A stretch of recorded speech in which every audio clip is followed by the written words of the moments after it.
This is Amanda from Willow and Pip. I am sharing an epic soap fail today. I decided to try to make some salt soaps. I was doing a lot of research online and it's something I've never tried before. I've never dabbled with adding salt to soap at all. So this is my first attempt and I can say it has failed miserably. I decided to use just my regular soap recipe, which I do keep the same for all soaps I make. And I just change the additives and essential oils that I add, making them unique. But I find keeping the soap base really an efficient and cost-effective way to run a soap business. The research that I performed using salt soaps did tell me to not do what I did. And I think essentially the failure was my soaping temperatures were too hot. I normally soap at about 90 to 110 degrees. And in this case, I did not check with my heat gun. I normally my process is so slick that I can kind of just tell based on touching the side of the pot and the length of time, the heat of my soap batter, and I usually don't have any difficulties. I should have double checked because everything I read did indicate to soap at a much lower temperature, more around the 90-degree mark. So I've, kind of normal process here. I've just added my essential oil blend into my soap base where it's my oils and lye water. And I could tell I was in trouble here shortly when I added my salts. I am adding my salts after I've emulsified my soap batter, but it immediately thickened up to the point I could tell I was in trouble. The other thing that I have actually found really challenging is even though I put my salts through a sifter to remove all the clumps, once I added it to the batter, it started to clump up again. So if anyone has any tips on how to avoid that, I don't know if it was because the batter was hot, too hot, but it seems like even if the batter was more runny, it would still, you can see like the hard clumps that were forming. I was trying to mix as quickly as I could, and you can just see how thick this batter is getting. So I was getting nervous at this point, trying to work as quickly as I could.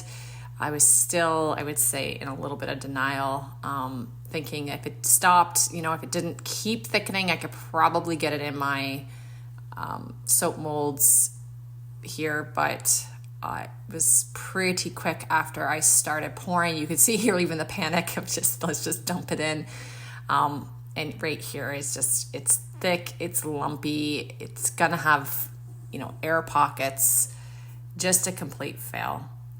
So I still tried to do a bit of a save here. I was thinking at this point, at least I'll test and see if I like the formula.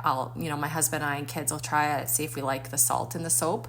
I was also trying with this soap a new swirling technique where I put spirulina powder into a jar of oil, and I was going to pipette it halfway through the soap and do a little bit of a swirl, which for some reason I still tried, even though this soap obviously wasn't going to swirl really well.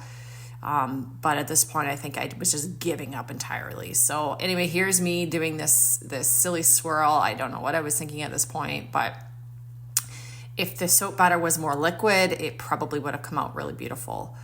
And so at this point, I'm debating in my mind, do I just dump this in the garbage? But I don't like to do that. So I'm trying to at least put as much as I can into the molds again, just so I can use it, test out the base here and see what I can do temperature wise for the next time I attempt this.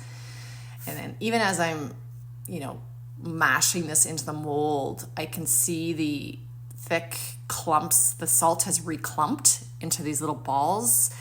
And I know when I cut, it's going to look not aesthetically pleasing. So again, if anyone has any tips on how to avoid that, I would appreciate it. I will say after this fun little experiment, I think it's gonna be a little bit before I try salt soaps again. I just, there's a couple of issues here I don't really know how to get around. And I just have enough on the go right now that I have to kind of keep up with my regular production. But I hope by watching this, you had at least a little giggle. I've been making soap for many years. And the only way you learn new tricks is to try and experiment. So I still do try to get out of my box a little bit, try to keep things interesting. And sometimes things work out and sometimes they don't. Thanks so much for following along today. As a small business creator, one way you can really help out is by liking and subscribing. Also, any comments you have, any tips, please leave them below. I love to hear from other soap makers, experienced and new.